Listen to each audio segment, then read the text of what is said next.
what do we look at when we try and work tongue thrusting out of the way so that the teeth actually go back into balance? What do we try and do? Well, we try and find out why they have developed this habit.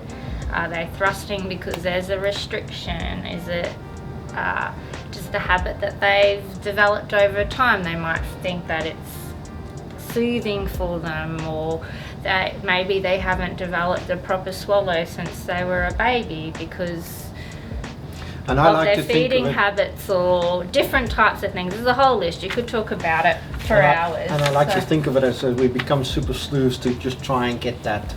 And sometimes we crack our heads together to try and work it out. And because that's very important, because if we don't have a diagnosis, treatment is kind of dependent on the diagnosis. So the other thing is we've spoken about tongue tie and how the effect that has on, and how many people we see that struggle along the way, but is unaware that they actually have one of those impediments, tethered oral tissue or restrictive oral tissue.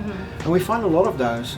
And then finally when the light goes on, they go, that's why I've been struggling. So it's probably more of a, we want to do this to also bring awareness out there that they, especially in kids where they have to adapt and they have to, all these other things going on in their lives, that sometimes that's just a bridge too far.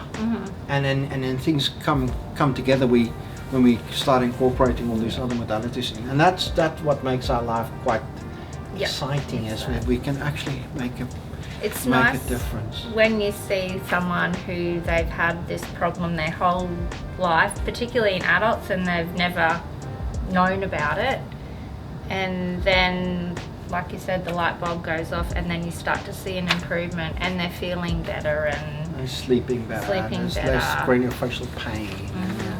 It's just it's a bit of a complex. It's a journey, but it's rewarding. Yeah, it is rewarding, and we do see that.